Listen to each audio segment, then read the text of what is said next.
Vamos então para a nossa primeira aula.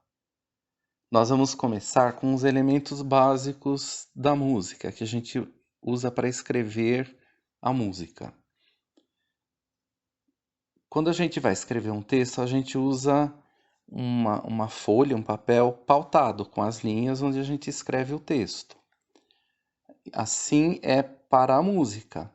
Só que nós usamos um conjunto de 5 linhas que são numeradas de baixo para cima, 1, 2, 3, 4, 5, e os seus espaços, 1, 2, 3 e 4, também numerado de baixo para cima.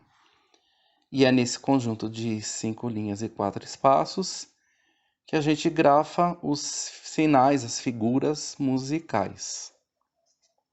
O nome desse conjunto de 5 linhas e 4 espaços é pauta ou pentagrama. As notas musicais são escritas ou nas linhas ou nos espaços da pauta ou do pentagrama.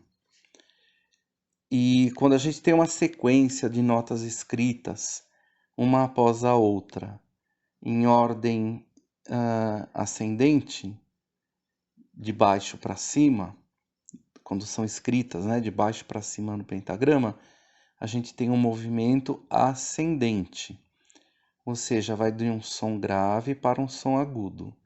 E o contrário é um movimento descendente, vai de um som agudo para um som grave.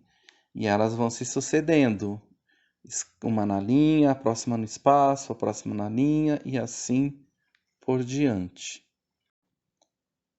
Quando a gente tem uma sequência de notas, ou ascendentes ou descendentes, que ultrapassam os limites do pentagrama, se a gente não tiver as linhas suplementares, essas notas vão ficar soltas no espaço branco do papel.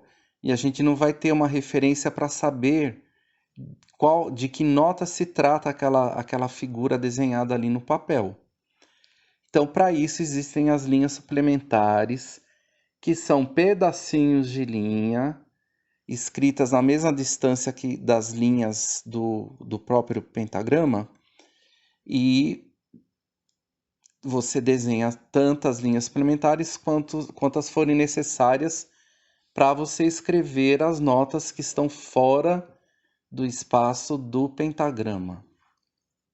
Então, nessa gravura a gente tem um exemplo, tem demonstrado essa linha pontilhada como se fosse uma sexta linha do pentagrama, para demonstrar que essa linha suplementar, esse pedacinho de linha, está distante da linha abaixo, a distância é a mesma das outras linhas do pentagrama. E as linhas suplementares a gente também numera. Só que, como vocês podem observar aí na figura, a gente numera as linhas suplementares da parte de cima do pentagrama de baixo para cima e as linhas suplementares que são desenhadas abaixo do pentagrama de cima para baixo.